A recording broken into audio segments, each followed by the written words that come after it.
and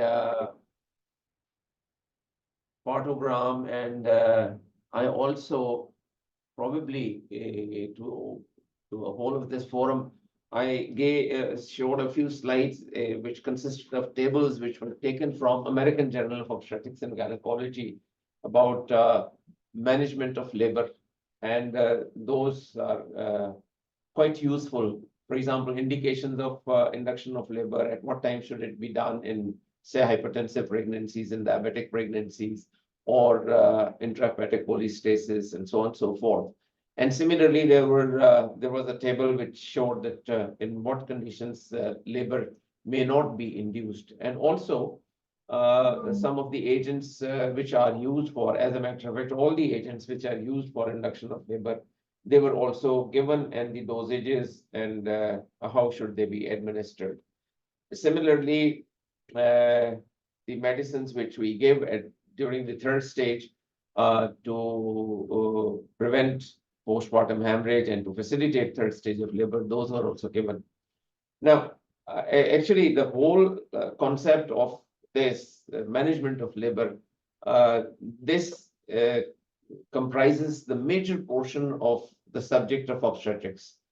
And therefore, I would continue to emphasize the importance of proper management of labor.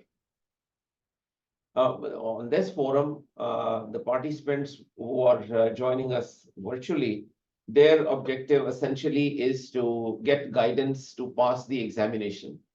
But my suggestion to them is that passing the examination is just one step towards becoming a specialist.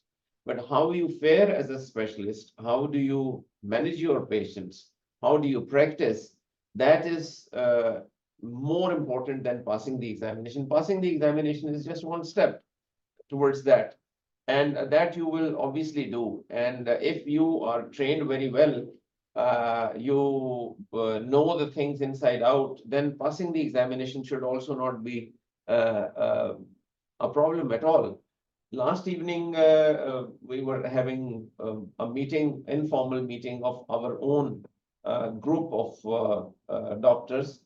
And there, Professor Sohail Lodi, he was recounting his time when he was to appear in MCPS examination. And he and his wife, Rubina Sohail, they both appeared in the same examination together, both passed. But he said that just about a month, or rather exactly a month ago, before the examination, he was asked by Professor Rashid, how is the preparation going? And he said that it is going all right. But then suddenly he realized that he practiced well and he was doing very well. He knew how to do things, but he hadn't read at all. So he hadn't even purchased the books. So 1 month before the examination, he went to the bookshop and purchased the books which he read for the examination during that 1 month. So it was the practical training which not only gave him the skills, but also the knowledge and approach to the patients. So he didn't have to prepare as such for the examination, or to learn the skills of appearing in the examination and those tricks which help you pass the examination. So it was the kind of the way that he had been trained, that was adequate enough for him to address any clinical situation, and then make an impression to the examiner that he deserved to pass. Therefore, it is important that what you practice during your training or in your practice of the subject of obstetrics and gynecology, it should be in a way which would make you pass through the examination or breeze through the examination as it is. So you don't have to really recall something from the book or having read something, so that you would say that I will do this in this situation and I will do this in that situation. So that should come kind of automatically to you. And similarly, it also serves you better in the sense that you make a better impression on the patients when you have, for example, if you have private practice and a patient who comes to you you should make an impression on the patient of your skills, of your communication ability, and about the way you know the subject, about the grasp of the subject, that the patient should think that you are the doctor that she wants. So it is important that that kind of grasp of the subject should be with you when you handle that. And even otherwise, it is important, as it is our responsibility. If we are becoming specialists, it is our responsibility to know our subject very well and its implications also. And therefore, I will today, in today's segment, I will show to you a few slides from a presentation which I have presented at various forums, and I have modified it from time to time.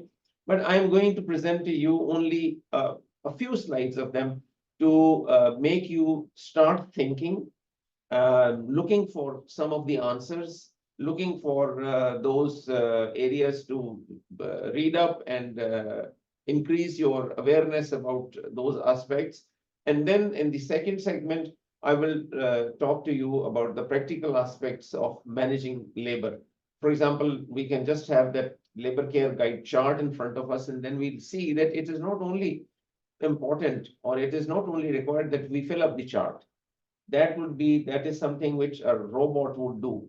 But we need to do it as human beings, with the feeling, with some empathy, with that connection, human connection with the woman who is in labor. I would not really call her patient, but that terminology we use for convenience, because saying that a woman who is in labor, saying a patient is comparatively convenient, because the labor process is a physiological process, is not a disease.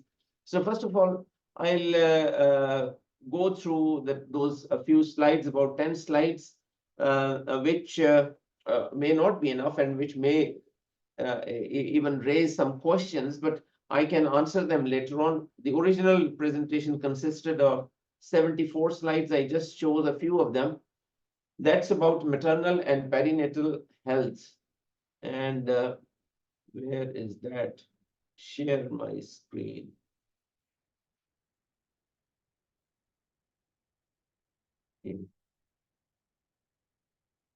I hope you see the screen.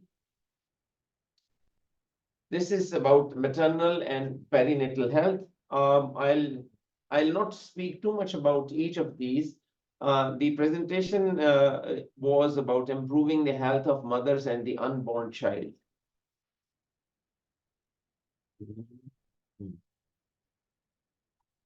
You should be, as students of obstetrics and gynecology, you should be aware of MDGs, although the time has passed, and MDGs were there till about 9 years back, till 2015. And this was something which this idea was conceived in the year 2000. And there were 8, these were called Millennium Development Goals. And in year 2000, these 8 goals were proposed. 2 of them, they relate to our specialty, which was MDG 4, which was to reduce child mortality by 2/3 between what the figures were in 1990 of a country of child mortality, and so that by year 2015 that should be reduced by 2/3. So that was the objective, and also reduce the 2/3 by 2/3 between 1990 and 2015 the under 5 mortality rate of children. MDG 5, which was for improvement in maternal health, that related to reduction in maternal mortality ratio by 75%. So if maternal mortality ratio of, say, a country was 100, so to reduce it to 25, which is apparently an unattainable target, but many countries have less than 10. Not many countries. There are countries who have maternal mortality ratio less than 10. In Pakistan, how much is it? Do we know that? You should know that. We'll come to that. So that was that whatever maternal mortality was in 1990, it should be reduced by 75%. And secondly, to achieve universal access to reproductive health, so that all women should be able to have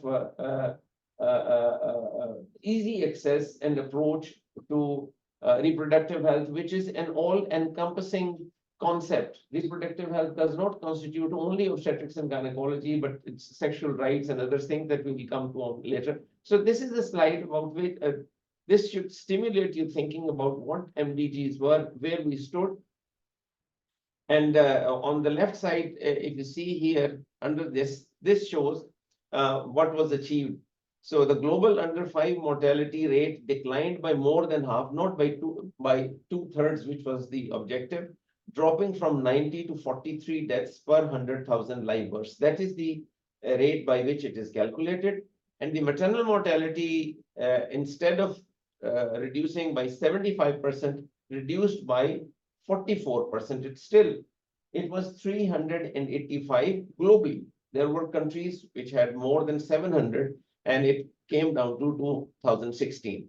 Now, when 2015 came, it was realized that those goals had not been achieved. So a new set of goals, which was known as Sustainable Development Goals, or SDGs, those were 17 goals, they were devised. So these are the 17 goals which are known as Sustainable Development Goals, and they were developed by UNO and all that, the World Body on Health, on September 25, 2015, to provide benchmark targets. Now, these goals are intended to build, because the ball had been rolled already, and there was that, various measures had been instituted to reduce all those. So to capitalize on that, these goals were set in. And this is important. Number 3, good health and well-being. So you should know something about SDGs. Now also look at where will be the next 1,000 babies born. If there are 1,000 babies are to be born, say in total, where would those be? 172 would be born in India, and 47 out of those 1,000 would be born in Pakistan. So this just shows that how much are we going to contribute to world's population. China's population is many times over Pakistan's, but they have contained their growth rate. So you, because I'll share this group of slides with you, you can look at that yourself, then later on think about that. Now, this is an important slide. You know, UNFPA, United Nations Population Fund, publishes every year a document which is called State of World Population. So these figures are taken from the charts. I have taken only the countries which pertain to this area, which is called South Asia. And these are the latest figures, and they relate to the figures of, say, 2020, because they are calculated, they are incorporated in the report, and the report then is published in. So in 2023 report, this is the total population in millions, and I have put in bold figures the Pakistan's numbers and population doubling time. And now this is something which is for us to think about. Just look, you see, our population is going to double in 35 years time. Look back 35 years. Some of you may not be even 35 years old, but for me to think about 35 years is not really very far away. 30 years ago was 93. I vividly remember and 35 years was 1988. That was the year that I was elected a council member of College of Physician Surgeons, Pakistan. 1988. So for me, if you can just look at me, that I was elected for the first time, and that was the year that we achieved our first IVF pregnancy in Pakistan. So 35 years back is, for me, it is as if it was yesterday, as we generally say. The expression is that so 35 years isn't a lot. And 35 years ahead, of course, for me, it will not be there. You will be there in 35 years from now. Most of you will be there, inshallah. So in 35 years, it will be 480. And already you see These cities are congested, the roads are congested. You find that there is everywhere traffic, there is so much of pollution, there is dearth of things, there is so much of inflation, महंगाई, etc. What will happen then? Are we going to increase our resources with the same speed? We are already in dire straits so far as our economic condition is concerned. So where will we be? Where will we be? All our aspects of our well-being, they'll be affected. May that be health, education, or economic prosperity, or economic situation, housing, roads, everything that will be taxed. So whose responsibility it is to educate people, educate public? That's government's responsibility. But we as people who deal with women's health and who come across women so often and in such close quarters, we also need to educate them.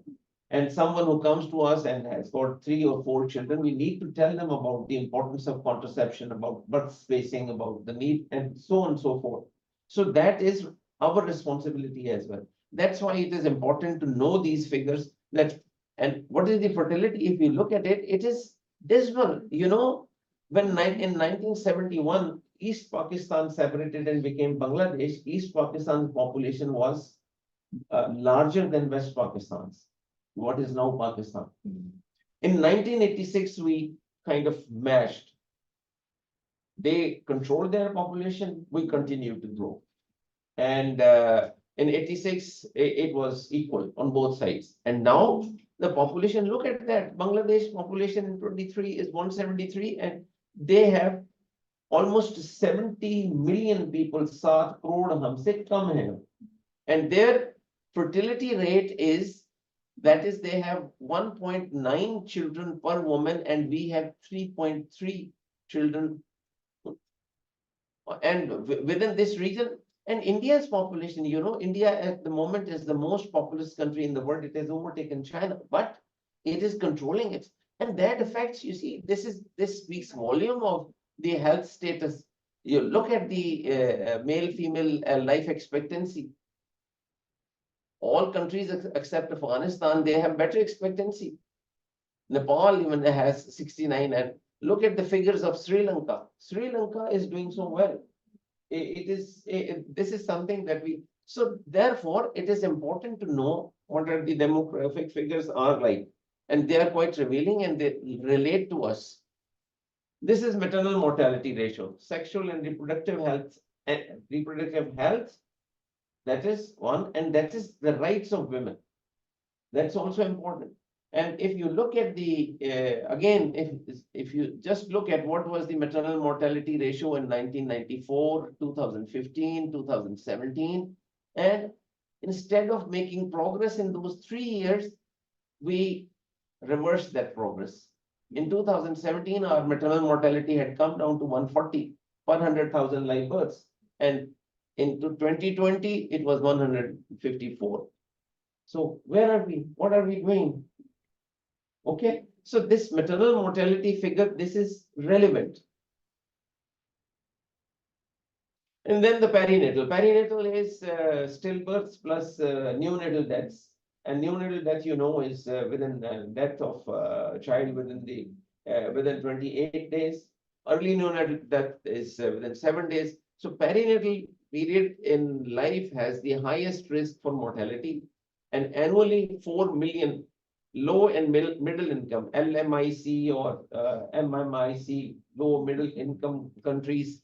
So 98% of all perinatal deaths, they occur in our countries.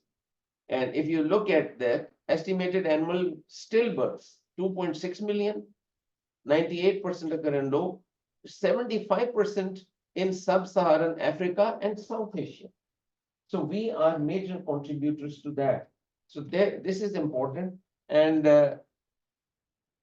this was a paper which was published in order. It was a detailed commentary in January 2016 in Lancet, ending preventable stillbirths. So maximum number of stillbirths are in India.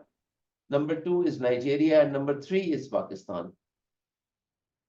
So half of stillbirths occur during labor and birth. So that is the importance of good management of labor and how we deliver the children. So 1.3 million stillbirths will be, or IU or deaths of the babies, they take place. So most of there is a preventable condition, maternal infection, non-communicable obstetric complications, congenital disorders, etc. And this is again from the Lancet issue. I'll take those two blocks, these in the next slide. 10 countries with highest stillbirth rate. Pakistan has the highest stillbirth rate. This is वो जो लम्हा है फिक्रिया हमारे लिए. Totally, if you look at this, India has the highest number because its population is many times over. But percentage-wise, Pakistan is at the top, and in total numbers, then Pakistan 243,000. So this is a huge number. And this is countries with the largest number of deaths in 2020. Pakistan comes at number 3, which is total maternal deaths, stillbirth deaths, and neonatal deaths. 474,000. India's population is 5 times more. As a matter of fact, 6 times more now. 6 times. And its deaths are not even double. So our, if we were to compare with India, let's say, not for the sake of that, India is there to be competed with, we cannot. But you see, just for proportion's sake, that it has 6 times over our population, and this is it. And share of total maternal deaths, stillbirths, and neonatal deaths, in the 10% of all deaths, they take place in Pakistan of the whole world. So that is it. Maternal deaths, 1,000, stillbirths, neonatal deaths. So these are the figures. This you can look at it. And causes of maternal deaths, they are more or less everywhere like that. In Pakistan, it is so. Hemorrhage is the #1 killer. That's why it is important that antepartum hemorrhage and postpartum hemorrhage, particularly, and hemorrhage which is attendant with deliveries. So it is important.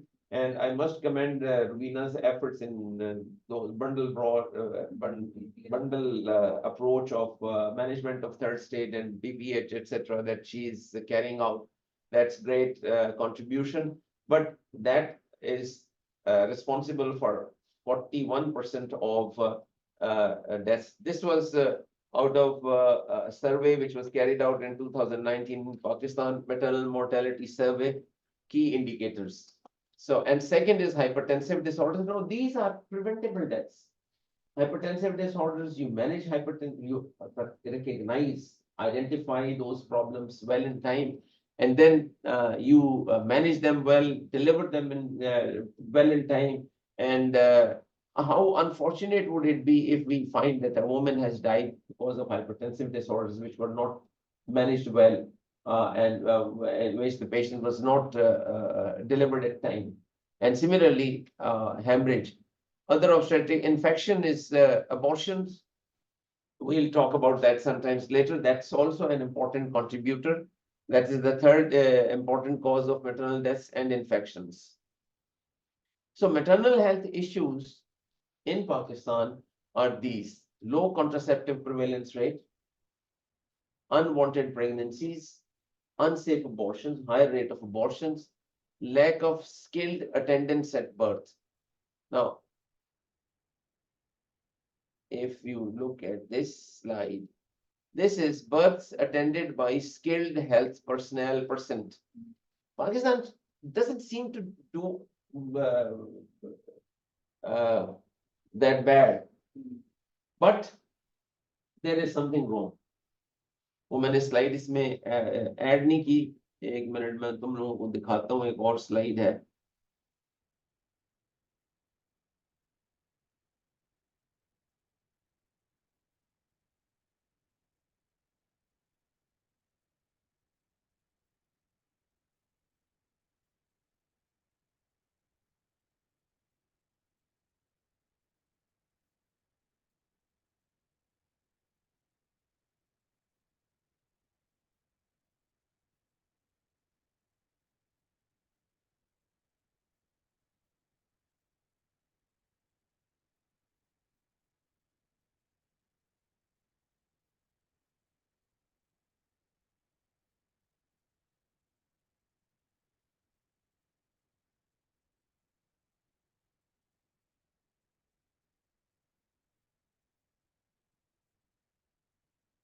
Hmm.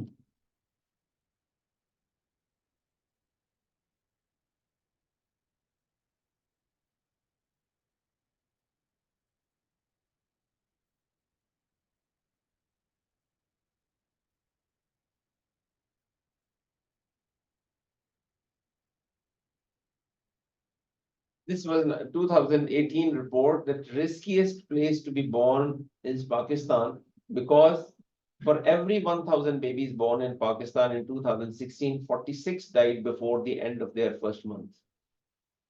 This was the highest rate in Pakistan. And the next slide that shows countries with the highest newborn mortality, Pakistan shows that, and skilled health professionals. You look at this slide per 10,000 population. There were 14 skilled health professionals, right? Now you compare it with this next country, Central African Republic. Have you heard the name of this country? No, but its figures are better than you. Have you heard the name of this country, cont'd?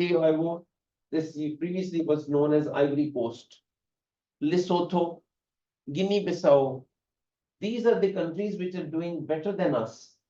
And look at here, just here, the Central African Republic. They have the next highest number of perinatal mortality, or which is 42, and they have 3 skilled health professionals. None of these countries who come, 9 of these countries which come after Pakistan have so many skilled health professionals. So what is wrong with us? We have a comparatively higher number of skilled health professionals, but our figures are still the worst. You understand my point? So this table shows there is something grossly wrong with the way we do things. We don't do things properly. We have either they are not skilled, or their skill is lacking, or they are not working. We are not loyal, we are not honest. Something is wrong. I can't really put my finger on this, but this is too bad. This is absolutely horrendous.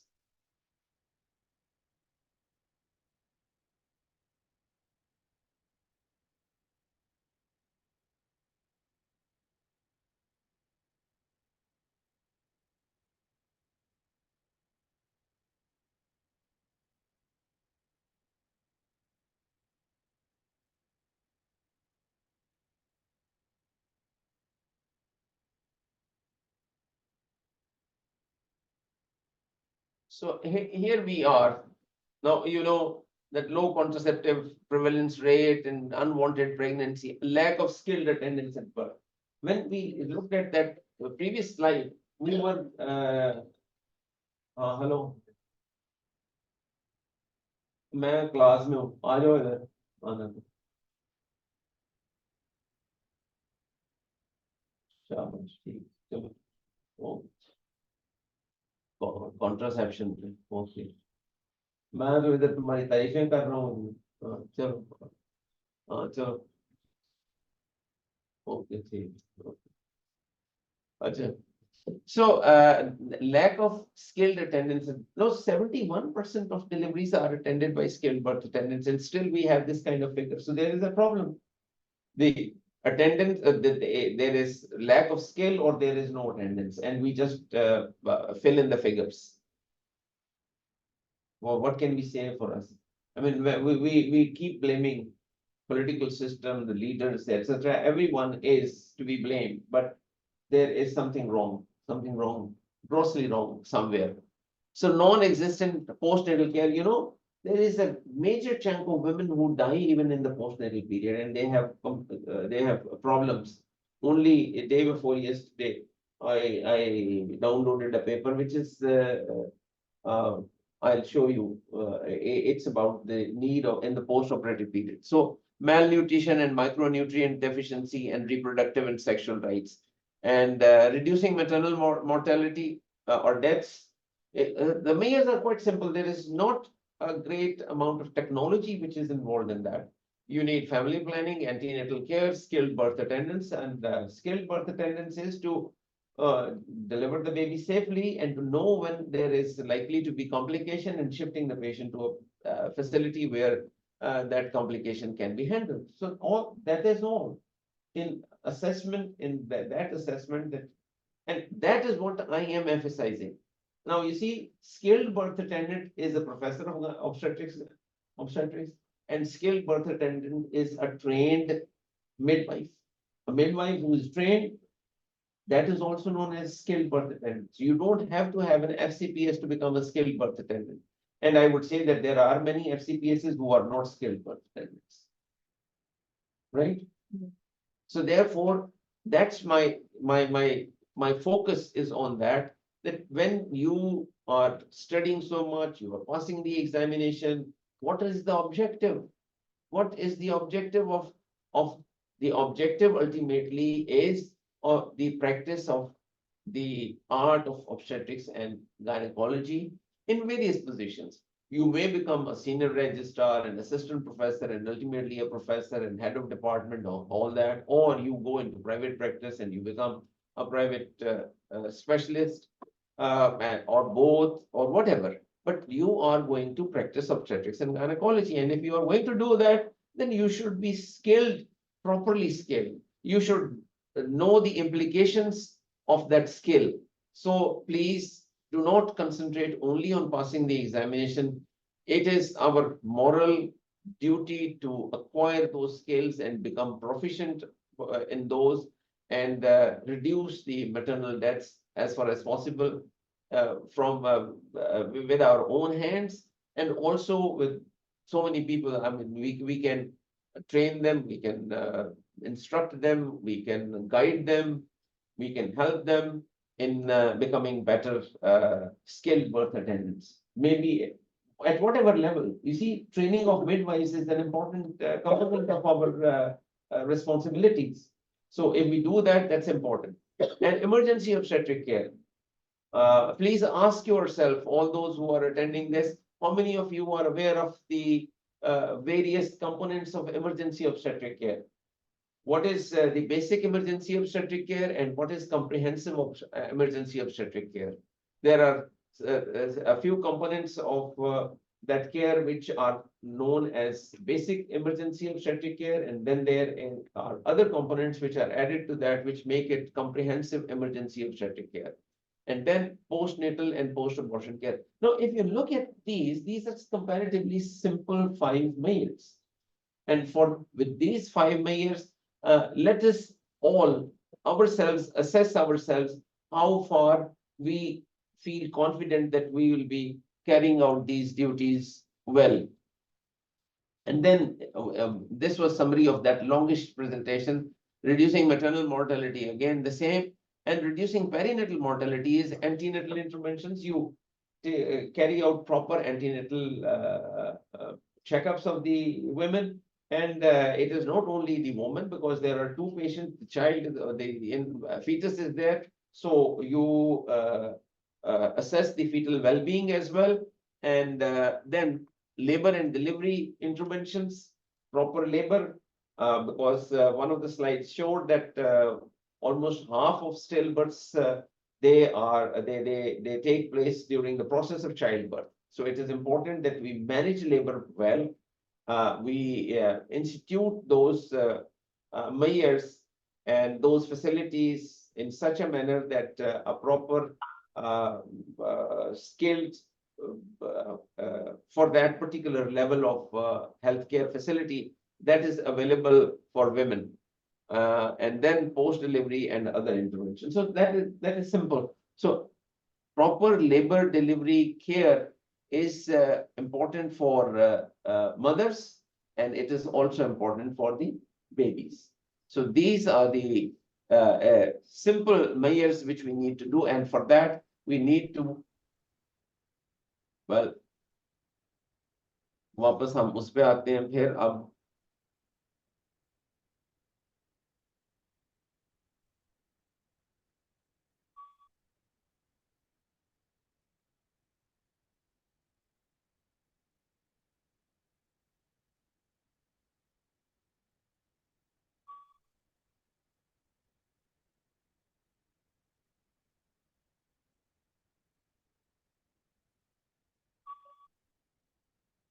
on this structure of WHO labor care guide.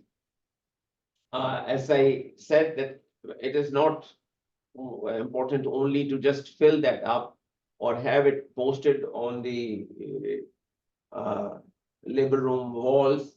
It is important that we look at it, we understand that, and then we uh, properly chart that. Now, charting is something that you can dictate, anybody can do that. But are we really taking care of all these various measures? Care, supportive care, care of the baby, care of the woman. So that would be the crux of my uh, focus, which is section 3, 4, 5, and 6 and 7, of course, they relate to those. But you need to be watchful, you need to be aware, and about identifying the issues for the care of the baby and the woman and the progress of labor. So those are the points that I want to emphasize. And I thought that I would cover them in today's presentation, but it seems we are going to be short of our time. One is there are a few words which are associated with this, which you must keep in mind, and that is respectful maternity care. That is the focus of this WHO new instructions and guidelines.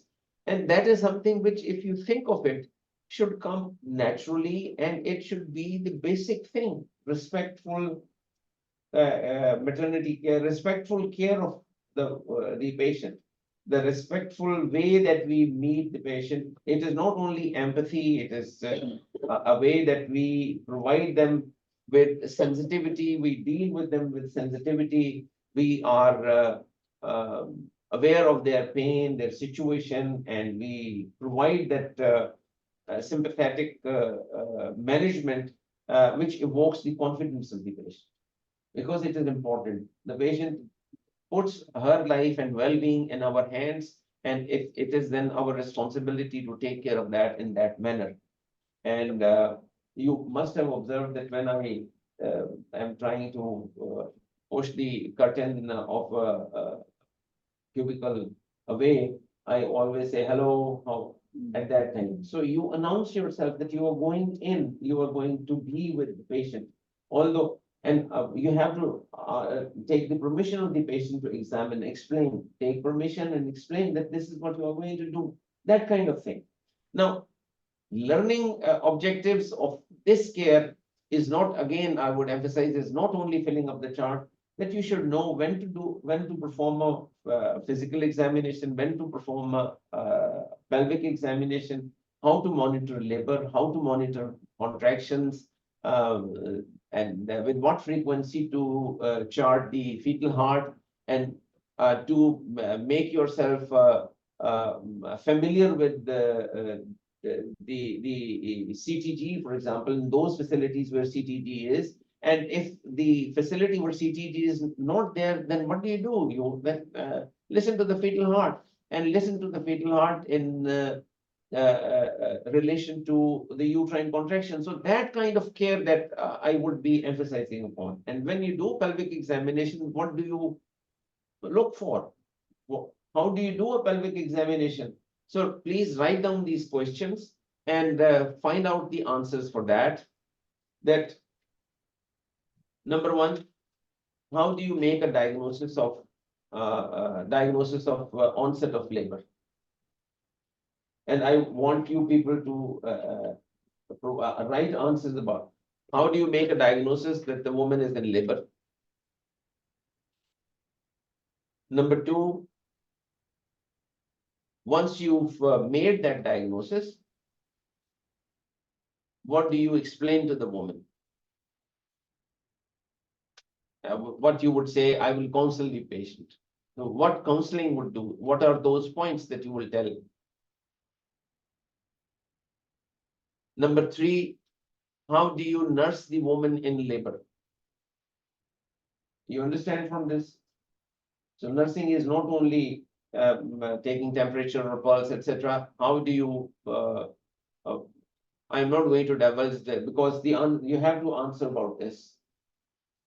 how do you take the woman? I will say like this: how will you take the woman through the process of labor? Let's say in the I'll make it compartmentalized. That how do you take the woman through the first stage of labor? In that will be, of course, her posture, her need for fluids and calories, her care of the bladder and the bowel, uh, pain relief, monitoring, monitoring of contractions, monitoring of fetal heart, etc. How frequently, how, and how will you do that? And I've already said that how would you do a pelvic examination, and what are the various components of pelvic examination, and what do you look for, and how do you look for the cervix, the and here it'll come handy if you are aware of Bishop score, although that is used for assessment of whether the woman is uh, likely to go into labor with induction or not.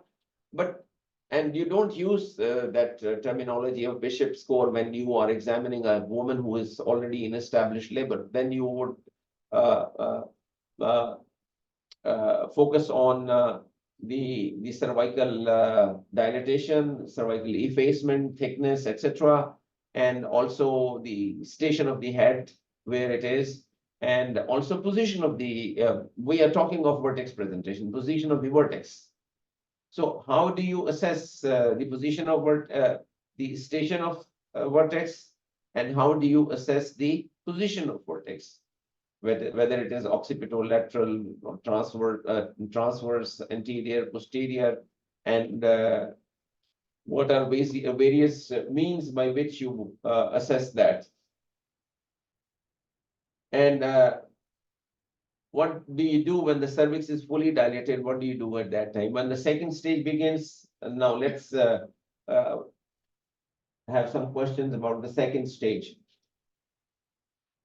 And during all this time, after going through that assessment and examination, what do you tell the woman or her attendant? Because we have supportive care at section 2, which is about having a companion, birth companion. So what do you tell them? After each look at the woman, each examination, each assessment, you need to reassure them and tell them. And when she's fully dilated, what do you tell them? I want you to write down those points. You explain that that the cervix is fully dilated, that the head is down below, that how much time will it take, expected time, and what is going to happen in this. And as a matter of fact, that should have been done earlier, but how to push and when to push and what to expect, that there will be a feeling of pressure down below, which is normal, etc. So you brief the woman when you find that the cervix is fully dilated, and that is the start of the second stage. So you have a little bit of chat with her and explain to her what will happen in that time. And that will let you have cooperation of the woman also, and that also will reassure her. And in what position to deliver the woman? The position, lithotomy, dorsal, left lateral, on all fours. And if you are going to deliver her in lithotomy position, you have the facility. When do you make the lithotomy position? What is the proper lithotomy position? Where should be her knees? Where should be the stirrup? Where should be what should be the position of the lithotomy poles? But the important thing is, when do you put the patient in lithotomy? When do you put the woman in lithotomy position? What care do you take at all examinations of exposing and covering the patient?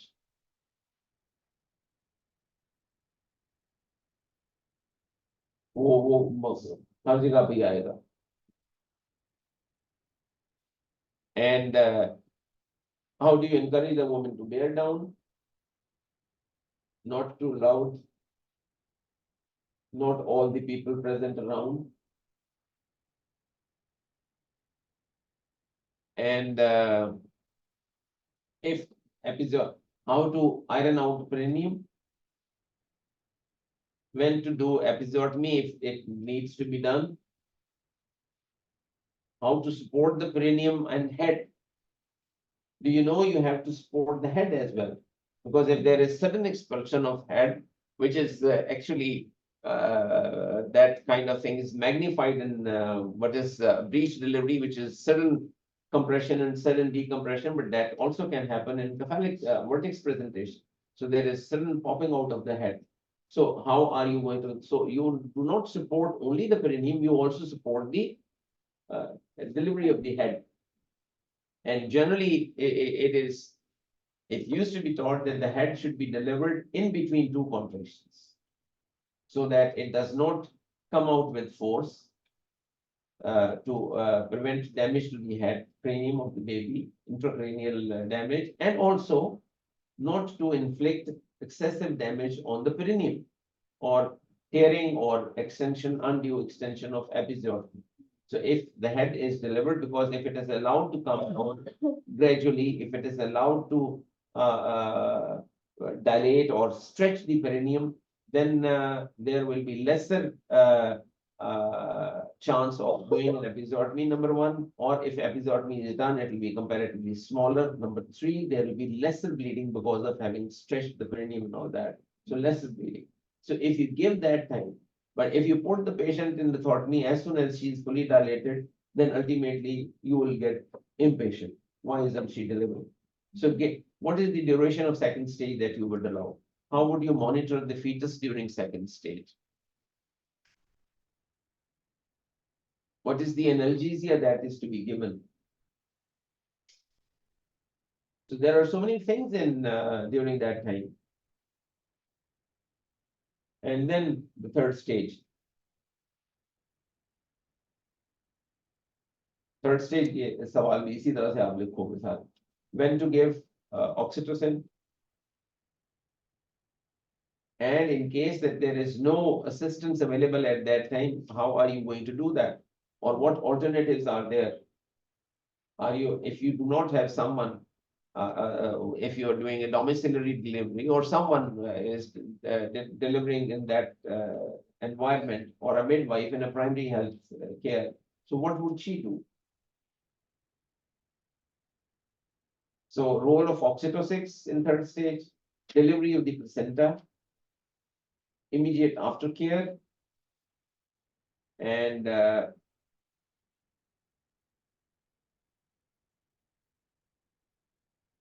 further examination, massage of the uterus, how vigorous or non-vigorous would it be? So ये इतने सारे सवाल आते हैं, ये सारे जरा आपने तो इसके अलावा भी होंगे. And I have not really emphasized so far as on how you deliver the placenta, how do you assess the placenta has separated, if you are active or passive management, and what are the advantages of active management of third stage of labor.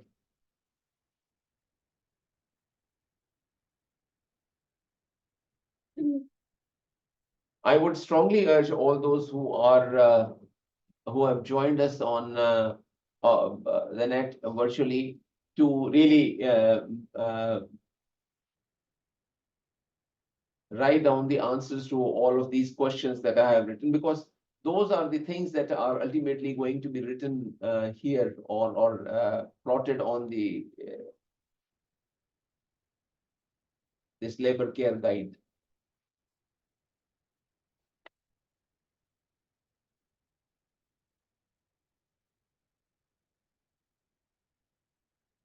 चलें जी, कोई और कोई सवाल है तो पूछ लें.